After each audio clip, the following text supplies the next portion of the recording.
Hello दोस्तों, तो आज यार हम बात करने वाले केमिस्ट्री का बहुत ज़्यादा मोस्ट इम्पोर्टेंट टॉपिक हुंड का नियम। हुंड्स रूल क्या होता है, ठीक है। देख सकते हो Hund's rule of maximum multiplicity, अर्थात हुंड का अधिकतम बहुलता का नियम, ठीक है। ये नियम बहुत ज़्यादा मोस्ट इंपॉर्टेंट है। तो आज एकदम मस्त तरीके से आपको हुंड का नियम समझाएंगे, ठीक है। एकदम आसान है और एकदम आसानी से आपको समझाएंगे भी, ठीक है। तो चलो बिना टाइम वेस्ट किए हम लोग इसे पढ़ते हैं। बस यार वीडियो को आखिरी तक देखना, ठीक है। उससे पहले यार जैसा कि हम लोग बीएससी 4th सेमेस्टर केमिस्ट्री देख रहे थे, quantum mechanics and analytical techniques, उसका यूनिट नंबर 1 चल रहा था एटॉमिक स्ट्रक्चर। तो उसी का टॉपिक है आपका हुंड्स रूल, हुंड का नियम। तो चलो बात करते हैं हुंड का नियम हमारा क्या होता है, ठीक है। तो आप भाई हम लोग बात करते हैं हुंड का अधिकतम बहुलता का नियम होता क्या, एकदम मस्त तरीके से समझना है, ठीक है। तो देखो जो चीज़ें हमने यहाँ पे लिखा रखा है, आपको एक एक बात को हमारी ध्यान से सुनना है और एकदम मस्त तरीके से समझना है, ठीक है। तो देखो पढ़ो, यहाँ पे हेडिंग लगी हुंड का अधिकतम बहुलता का नियम, या जिसे Hund's rule of maximum multiplicity भी कहते हैं। आप इसे हुंड के नियम के नाम से भी जानते हो। तो देखो हुंड का नियम क्या होता है, ये क्यों बनाया गया, किसने बनाया, सब कुछ आपको इसमें पता चलेगा। देखो पहले हमने लिखा किसी उपकोष के कक्षकों में इलेक्ट्रॉन्स का वितरण डिस्ट्रीब्यूशन किस प्रकार होता है, इसलिए एफ हुंड ने एक नियम दिया जिसे Hund's rule of maximum multiplicity कहते हैं। क्या लिखा हमने, लिखा क्या, पहले ये पढ़ो। किसी उपकोष के कक्षकों में, उपकोष जानते हो उपकोष कौन कौन से होते हैं। पहला आपका एस उपकोष होता है, पी उपकोष होता है, डी उपकोष होता है और एफ उपकोष। इस टाइप से 4 उपकोष होते हैं, सबको पता है। तो कहा गया किसी उपकोष के कक्षकों में, और उपकोष जैसे एस उपकोष, पी उपकोष, डी उपकोष और एफ उपकोष है। तो बात करें अगर एस उपकोष की, तो एस उपकोष में इस टाइप से 1 कक्षक होता है। पी उपकोष की बात करें तो इसमें 3 कक्षक इस टाइप से होते हैं आपके, ठीक है। डी उपकोष की बात करें तो इसमें 5 कक्षक होते हैं, ठीक है, सबको पता होगा ये 1 2 3 4 1 5। एफ उपकोष की बात करें तो एफ उपकोष में कितने कक्षक होते हैं, 7 कक्षक होते हैं। ये एकदम सिंपल सी बात है, 2 3 4 5 6 1 7, ठीक है। इस टाइप से 7 कक्षक होते हैं, ये एकदम सिंपल बात है।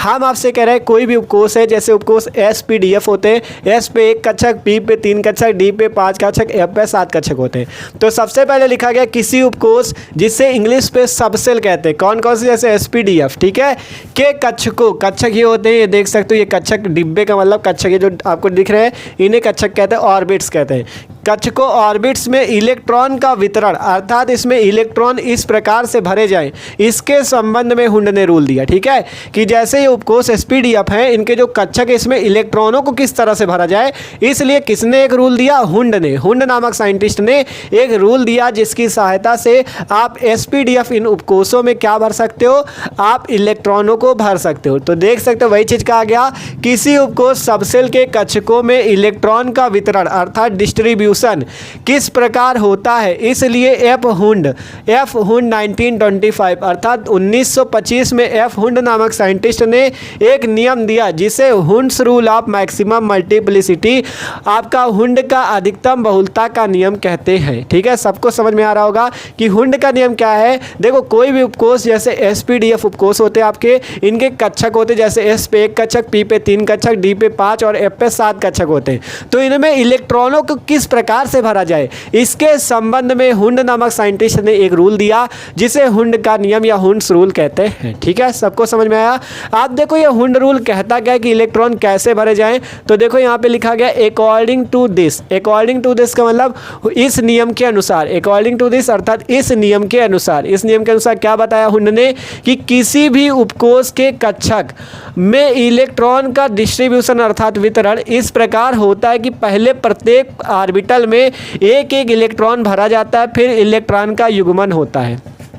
क्या कहा हुंड ने, हुंड ने कहा किसी भी उपकोष में अगर आपको इलेक्ट्रॉन भरना है, कहा किसी भी उपकोष के कक्षक में इलेक्ट्रॉन का अगर आपको वितरण करना है, इलेक्ट्रॉन को भरना है, तो इस प्रकार होता है कि पहले प्रत्येक कक्षक में एक एक इलेक्ट्रॉन भर लो। पहले इन प्रत्येक कक्षकों में क्या करो, एक एक इलेक्ट्रॉन भर लो, फिर इलेक्ट्रॉन का युग्मन करो, फिर इलेक्ट्रॉन का पेयर बनाओ। मतलब पहले इस कक्षक में सभी कक्षकों में इस टाइप से एक एक इलेक्ट्रॉन भर लो। जब एक एक इलेक्ट्रॉन भर जाए तब जाके उनका पेयर अर्थात उनका जोड़ा बनाओ। ये बात हुंड ने कही। अभी आपको एकदम मस्त तरीके से एग्जाम्पल से भी समझाएंगे, टेंशन ना लो, ठीक है। सबसे पहले ये समझो कि किसी भी उपकोष के अगर कक्षक में आपको इलेक्ट्रॉन भरना है तो हुंड नामक साइंटिस्ट ने कहा पहले क्या करो, आप इलेक्ट्रॉन का डिस्ट्रीब्यूशन इस प्रकार करो कि पहले प्रत्येक ऑर्बिटल, प्रत्येक इन डिब्बों में एक एक इलेक्ट्रॉन भर दो, फिर उसके बाद इलेक्ट्रॉन का युग्मन अर्थात इलेक्ट्रॉन का पेयर बनाओ, जोड़ा बनाओ। देखो अब आपको एग्जाम्पल से यहाँ पे हम समझाते हैं, ठीक है। एग्जाम्पल से समझाए तभी समझ में आएगा। तो देखो जैसे एग्जाम्पल हम ले ले यहाँ पे, मान लो हम ऑक्सीजन का एग्जाम्पल ले लिया, मान लो नाइट्रोजन का ले लिया। 7 होता है नाइट्रोजन का परमाणु क्रमांक। इसका इलेक्ट्रॉनिक विन्यास अगर निकालोगे तो 1s2 2s2 2p3, ठीक है। जिनको इलेक्ट्रॉनिक विन्यास निकालना नहीं आता वो इसके पहले वाला वीडियो जाके देखे, आप बाउ का नियम हमने मस्त तरीके से समझाया एकदम ट्रिक से, तो वो लोग निकालना सीख सकते हैं जाके वीडियो देख के, ठीक है। डिस्क्रिप्शन में प्लेलिस्ट है BSc 4th सेमेस्टर केमिस्ट्री की, उस पर वीडियो आप जाके देख लो, ठीक है। तो देखो नाइट्रोजन का परमाणु क्रमांक 7, तो इसका इलेक्ट्रॉनिक विन्यास 1s2 2s2 2p3। अब आपको लास्ट वाले पे देखो, इस टाइप से लास्ट वाले अगर बात करें p ऑर्बिटल या p उपकोष में कितने कक्षक होते हैं अभी बताया था। s उपकोष में 1 कक्षक, p उपकोष में 3, d पे 5 और f पे 7। तो p उपकोष में कितने कक्षक होते हैं? 3। इस टाइप से 3 कक्षक होते हैं, ठीक है। अब बात आती है p उपकोष में कितने इलेक्ट्रॉन आपके पास है? 3 इलेक्ट्रॉन। कितने इलेक्ट्रॉन है? 3 इलेक्ट्रॉन है ना। तो अब बात आती है इन तीनों इलेक्ट्रॉनों को कैसे भरा जाए। तो देखो हुंड ने कहा क्या है वो बात सुनो। हुंड ने कहा है कि पहले प्रत्येक ऑर्बिटल में एक एक इलेक्ट्रॉन आप भर दो, ठीक है। पहले क्या करो, आप प्रत्येक ऑर्बिटल में भैया आप एक एक इलेक्ट्रॉन भर दो, और जब एक एक इलेक्ट्रॉन भर जाए फिर इलेक्ट्रॉन का पेयर बनाओ। देखो अगर हम यहाँ पे तीनों इलेक्ट्रॉनों को इस टाइप से भर दे, देखो एक चीज़ और जान लो, एक डिब्बे या एक कक्षक में केवल 2 इलेक्ट्रॉनों को ही भर सकते हो। एक कक्षक में केवल 2 इलेक्ट्रॉन भरे जा सकते हैं। पहला ये क्लॉकवाइज इस टाइप से होता है ऊपर का, नीचे का होता है इस टाइप से, इसे एंटी क्लॉकवाइज कहते हैं, ठीक है। तो ये चीज़ याद रखना, एक कक्षक पे 2 इलेक्ट्रॉन भर सकते हो, 2 से ज़्यादा 3 ना भर देना, ठीक है। तो अब बात आती है 7 परमाणु क्रमांक था तो 2p3 तक आया, तो अगर 3 इलेक्ट्रॉन, तो आप अगर ऐसे भरते हो तो आपका गलत होगा, ठीक है। जैसे आपके पास 3 इलेक्ट्रॉन, हमने कहा 2 भर सकते हो, 2 ये भर दिया, 1 ये भर दिया, तो आपका गलत हो जाएगा, ठीक है। ऐसा क्यों?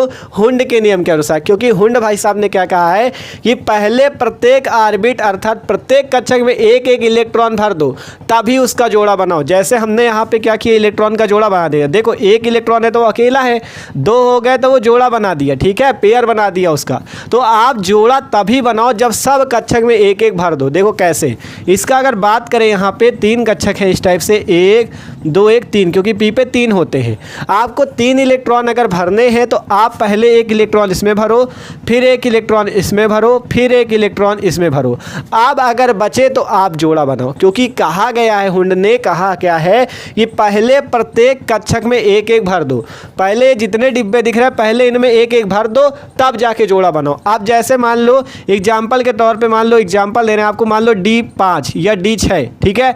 अगर हम दे एग्जाम्पल D6 का, ठीक है, D6 से मान लो 3D6 है आपके पास, ठीक है, 3D6 आता है। इस पे अगर बात करें तो देखो D पे कितने ऑर्बिटल अभी बताए थे, 5 होते हैं। D पे कितने होते हैं? 5, 1 2 3 4 1 5 ऑर्बिटल होते हैं। 6 इलेक्ट्रॉन भरने, तो अगर आप इस टाइप से भरते हो 1 2 3 4 5 6, तो आपका गलत हो जाएगा, ठीक है।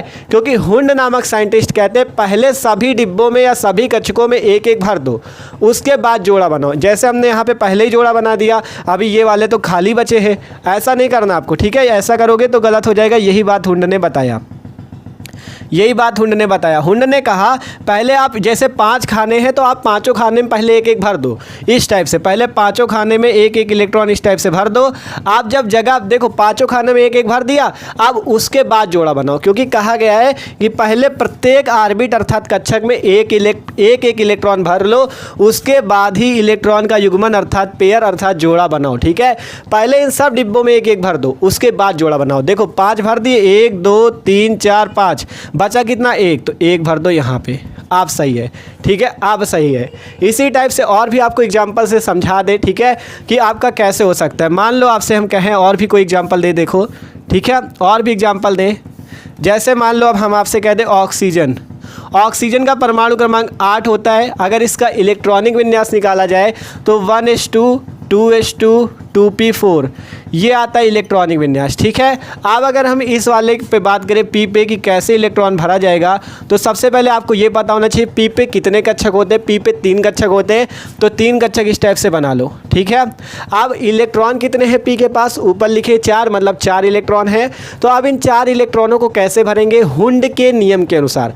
हुंड नामक साइंटिस्ट ने कहा है कि पहले प्रत्येक कक्षक में, पहले प्रत्येक डिब्बे में एक एक भर दो, फिर जो बचे उसका जोड़ा बना दो। देखो 4 इलेक्ट्रॉन है, 4 में पहले एक इसमें भरो, एक इसमें भरो, एक इसमें भरो, पहले तीनों में एक एक भर दो, कोई स्थान खाली नहीं रहना चाहिए, कोई स्थान खाली नहीं रहना चाहिए। जब ये सब भर जाए, आप कितने इलेक्ट्रॉन बचे, 1, तो अब 1 का इसमें जोड़ा बना दो इस टाइप से। ठीक है, इस टाइप से करना है। और भी एग्जांपल ले लो, मान लो आपसे हम कहें यहाँ पे, मान लो हम कहें क्या, आपसे कह दे एफ पे है मान लो 9 इलेक्ट्रॉन। ठीक है, एफ पे 9 इलेक्ट्रॉन है, 4f9। ठीक है, 4f पे क्या है 9 इलेक्ट्रॉन। तो आप इस पे कैसे हुंड के नियम के अनुसार भरोगे, तो आपको पता है एफ पे कितने ऑर्बिटल होते हैं, 7 होते हैं, अभी बताया था। तो सबसे पहले एफ पे 7 बना लो, 1 2 3 4 5 6 7 हो गए। इलेक्ट्रॉन भरने हैं 9, तो सबसे पहले आप क्या करो, आपसे हुंड ने कहा कि पहले सभी कक्षकों में एक एक इलेक्ट्रॉन भर दिया करो। 9 इलेक्ट्रॉन भरने, पहला ये आया, दूसरा ये आया, तीसरा ये आया, चौथा ये आया, 5वां ये, 6वां ये, 7वां ये। आप जब सब में एक एक भर जाए तब जाके जोड़ा बनेगा, पहले से जोड़ा नहीं बना सकते। जब सब में भर जाए तब जोड़ा बनाओ। बचे कितने, 2, तो 8वां ये आया, 9वां ये आया, बस ये सही विन्यास होगा। ये सही इलेक्ट्रॉनों के भरने का सिस्टम है, डिस्ट्रीब्यूशन का सिस्टम है। ठीक है, आप एक बार फिर से पढ़ लो कि आपका जो हुंड नामक साइंटिस्ट है उनके अनुसार क्या होता है, किसी भी उपकोष जैसे SPDF के कक्षक में इलेक्ट्रॉन का डिस्ट्रीब्यूशन इस प्रकार होगा कि पहले सभी कक्षकों में एक एक इलेक्ट्रॉन भर देना, फिर उसके बाद ही इलेक्ट्रॉनों का जोड़ा इस टाइप से बनाना। ठीक है, और जब तक भर ना जाए तब तक जोड़ा आपको नहीं बनाना। ठीक है, जोड़ा का मतलब ये देखो, एक इलेक्ट्रॉन अकेला हो गया, जोड़ा का मतलब 2 इलेक्ट्रॉन। ठीक है, तो जोड़ा तभी बनाना जब सब में एक एक इलेक्ट्रॉन भर गया हो। तो ये हुंड का अधिकतम बहुलता का नियम है। तो आशा करते हैं आपको हुंड का नियम समझ में आया होगा। एग्जाम्पल भी आपको करा दिए जिससे एकदम मस्त तरीके से समझ में आए। ठीक है, तो यार वीडियो अच्छा लगा हो तो लाइक कर देना भाई, और चैनल पे नए हो तो यार सब्सक्राइब भी कर लेना। डिस्क्रिप्शन में प्लेलिस्ट है आपकी BSc 4th सेमेस्टर केमिस्ट्री की, उस पर आप पाउली का पोर्जन नियम भी देख सकते हो जाके, आप बाउ का नियम भी देख सकते हो, और क्वांटम संख्याएं भी हमने पढ़ा रखी, जिनको क्वांटम संख्या ना आती हो वो भी जाके देख सकते हैं। ठीक है, तो okay, thanks for watching this video.